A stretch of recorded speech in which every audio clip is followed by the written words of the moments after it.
This is Ultimate Soccer with Soccer Steve.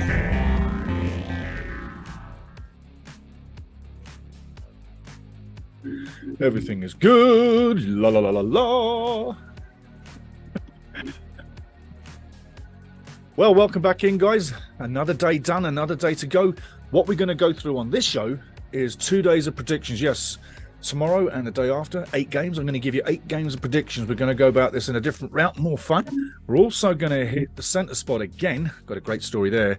And on fun facts, you don't want to miss that. Coming up later in this show, another great story to tell you. You're going to love that one too. So stick with me. Don't go anywhere. Keep your coffee warm. We've got about 10 minutes to go through this. And you're going to have a lot more information. And hey, just rounding out the scores from today, England 6-2 over Iran. You never saw that coming. I didn't see it coming. And I think that 6-2 is a little bit of an embarrassment for Iran. Hopefully they get more joy in the next 2 games. Senegal losing to Holland 2-0. That was on the cards. That was predicted. And that's exactly what happened. But late goals by Holland. Doesn't matter when you score, as long as you win the game, right? And finally, Wales, USA leading all the way. And Gareth Bale puts in a penalty late on for a 1-1. Bit of a disappointment for Team USA from CONCACAF, got to say. But at least they didn't lose on the opening day. Still time to go. But both those teams have got to play England in the next 2. And whoever fares the worst probably won't go through. Let's go, USA. Come on, keep going. And all the other teams, Wales, you're doing pretty good. England, you're doing very well. And Iran, let's have it. Now, moving forward, we're going to be talking about the games coming up tomorrow. First one we're going to talk about is Argentina taking on Saudi Arabia. Argentina, Saudi Arabia. I've got to tell you, I really think that this one has got some damage for Saudi Arabia. I think that Messi and the guys are going to turn up. I think Messi's probably going to hit the ground running. This is a game where he could start a great World Cup for himself and for Argentina. On the day, I think 3-0 is what I'm looking at. Maybe 4-0, but at the end of the day, Argentina takes 3 points, goes to the top of the group on day 1 in the group. Now, next up, Denmark, Tunisia. I got to love what Denmark's all around. I mean, maybe not the shirts that they're flying right now, but you got to say, Denmark's playing some attractive football. They've unsettled some teams in the lead-in, especially France. Check your listings back in the results just going through. But Denmark has been a bit of a thorn in a few sides. 10th in the world. Are they going to win the World Cup? Probably not. But could they get close? You never know. I think that Denmark is like a Greece for me of 2004. Not the biggest team, not the best team. Doesn't have the superstars all around. But it has a great team ethic. And they've got something special about that team. Now, moving along, Mexico taking on Poland. I got to say, this one's really interesting. Lewandowski should hit the ground running. If he doesn't, then Poland won't go through. But there's 3 scorelines I've got on this one. It's either going to end a 1-1 tie. And let's go CONCACAF, Mexico, let's have you, Mexicano. But I think there's 2 ways this game is going to go. If it's not a 1-1 tie, it's either a 2-1 either way. And that's the way I'm looking at this one. I don't think that you're going to see a 4-3 or a 3-2. But I do think at the end of the day, a tie is a possibility or a 1-goal win either way. Now, finally, world champions France. Oof. No Benzema, no Pogba. A few of the big boys are missing. They got guys to replace them. It won't be the same lineup. But I'm thinking France will still get the job done. Now, going against Australia, 2-0 to France or a 1-0 upset for Australia. That's exactly what I'm seeing here. I don't see any more, and I don't think you really can. Now, let's move along and predict the 23rd, which is the day after tomorrow. Let's have a look at the next pre-game. And I'll tell you what, on the 23rd, we've got some really decent games coming up there. I mean, what do we want to start with? Where do you want to go? Do you want to go with Spain first? Let's have a look at Spain. España. Spain now doing pretty good in world football. Has been doing pretty good for a lot of years. This one, though, Spain taking on Costa Rica. Costa Ricense. Come on, Costa Rica. Another CONCACAF team in the group stage. A decent result here would really shake up that group. Would give Costa Rica a chance to move through. But you got to say on the day, Costa Rica's probably going to lose. Don't come down on me, Costa Ricense fans. But you got to say it's probably a 2-0 or a 3-1 to France. And, you know, that's a realistic scoreline. But if France doesn't turn up, you saw what Costa Rica is capable of in qualifying. Great run to the end of qualifying. One of the top teams in qualifying in CONCACAF towards the end of CONCACAF qualifying for the World Cup. That form has continued. They did well in the playoffs. Can they bring it into this game? I'd love to see it. I really would. I'd love to see an upset here. And I don't have anything against España. Not at all. But for the World Cup, we do need an upset or two in the group phase. It would be nice. At the end of the day, 2-0, 3-1 to Spain is what I'm looking at. And I don't think you can really see that going any other way. Now, moving on to Morocco. In Group F, they're taking on Croatia. Luka Modric and the guys. Kovacic and the guys. Loads of guys in the Croatia team that could win this game. On the day, I'm looking at one or two things happening. A 2-1 or a 2-0 for Croatia, or possible upset 1-0. I don't foresee the upset. But if it is an upset, it's by the 1 goal for Morocco. I'd love to see it. Like I say, we want upsets in the World Cup. I do love the way Croatia play. I love everything about them, and not just Luka Modric. I like the team ethic. I like the way they play. And if you go back in history, Croatia has been a monster of a nation for its size in world football for many years. Could they go on to win this year? They've got a chance. They're not the dark horse, but they're in the top 6. Put it that way. So Croatia, gotta say, Morocco, 1-0 to Morocco would be the upset, but 2-1 is what I'm looking at, or 2-0 to Croatia on the day. Now let's take a look at Deutschland. Deutschland, the Vaterland. Looking at the German team, not really the best of form, but not really coming in under a cloud of negativity. Although, take a look at that picture. That was coming through from German soccer before the World Cup. Boycott the World Cup. But anyway, staying with the World Cup, Germany. Big game coming up against Japan. Japan just lost to Canada 2-0 in Dubai. Great game. And, 2-1. Correction, 2-1 was the game. It was a great game. Japan leading and Canada came back and got the penalty at the end of it. Hopefully they can bring more of that great form against big teams. But for this one, Germany, Japan, I think the bad luck continues for Japan, to be honest with you. I think 2-0 or 4-0 is what I'm looking at. 2-0 to be sure is what Germany should be getting. But if it goes really well, it could be 4. So on the day, you're looking at possibly a big game for Germany. But let's think. Can Japan pull a surprise? They could.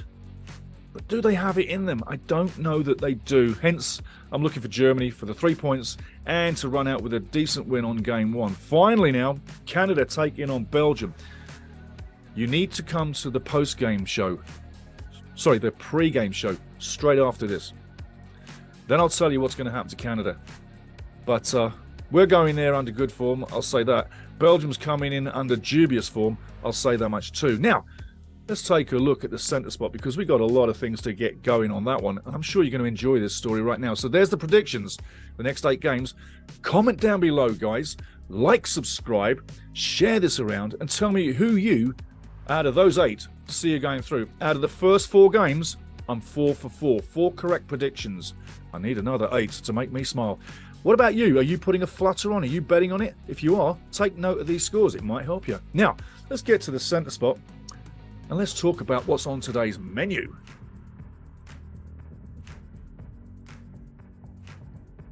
So we're talking about added time at the 2022 World Cup. Why is there so much added time? There's been 64 minutes of added time in 4 games. That's an average of 8 minutes a half. Why are they having so much time tacked on? Well, I'll tell you what.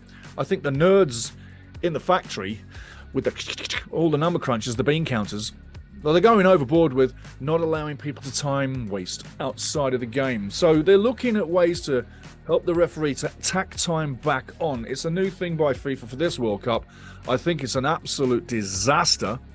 Why would you want to play another 15 minutes per se in one of the games, or 9 minutes in another game? Why would you want to play that extra time? Where is this leading to? Do you want to start a third half? I mean, the added time is getting ridiculous. And I think the game is about 90 minutes, not 120. Well, we're fast approaching 120 minutes, which, face it, that's a game and an extra time. And if you keep adding the time on like you're doing FIFA, I'll tell you what you're going to have happen. You're going to exhaust the players. They're not going to be able to run around for a 1:15 every game and get to the next game. Just cast your minds back to the 2018 World Cup final, France taking on Croatia. Do you remember how tired and really worn out and fatigued the players were in the second half. It wasn't a great spectacle. So when you think about this added time, FIFA, that they're tacking on because they don't want people wasting time, you've opened up another can of worms in Pandora's box, just like the VAR. And everything that you do at FIFA, it's stretching the game to its maximum. I don't think it's a great idea. So at the end of the day, all this added time is because FIFA doesn't want the players to waste time. That's the nuts and bolts. Now, let's move over to fun facts. You're going to love this one. When was the FA Cup ever stolen? When was the Bundesliga trophy ever stolen? When was the UEFA Cup stolen? I don't remember. But I can tell you when the World Cup was stolen, and it's been a couple of times. One of those times I know you will have forgotten.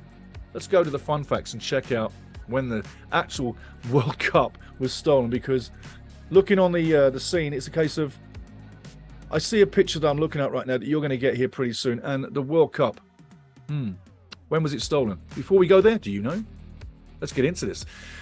The World Cup itself, I tell you, it's something that people love dearly, and I'm just going to bring up this page for you so we can go. So, 1966 will be remembered by England fans and the English nation for the year that they won the World Cup. It will also be remembered when you see these pictures for the World Cup being stolen by a gang of thieves. Eventually, it was recovered, but not by the help of the Scotland Yard or the task force of police. No, it was a four-legged friend called Pickles, a dog who found the cup, and then it was returned to the World Cup committee, and then, as you can see in the picture further on, it was raised in the air for England once they won it. So that was the first time it was stolen.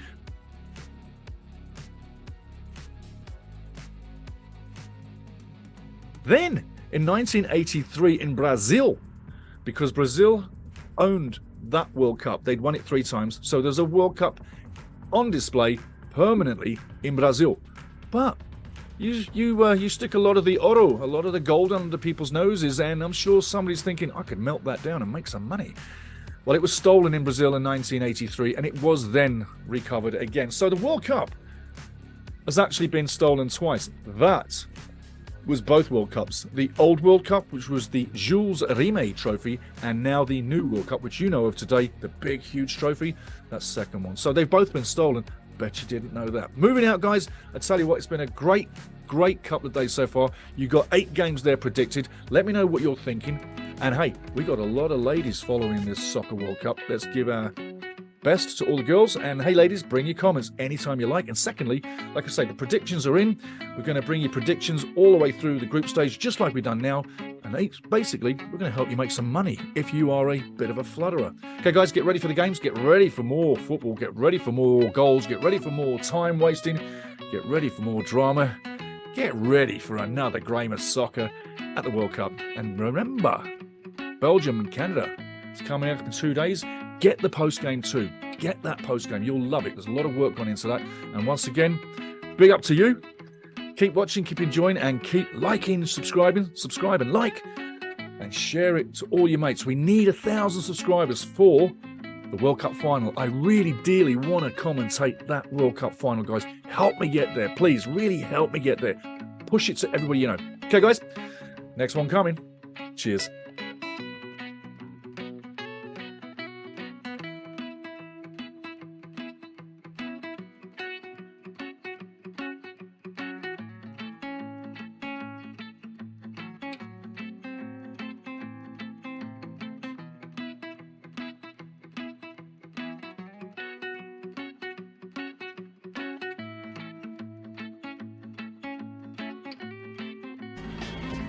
The Ultimate Soccer Show. Join me, listen, you'll love it. Everybody does.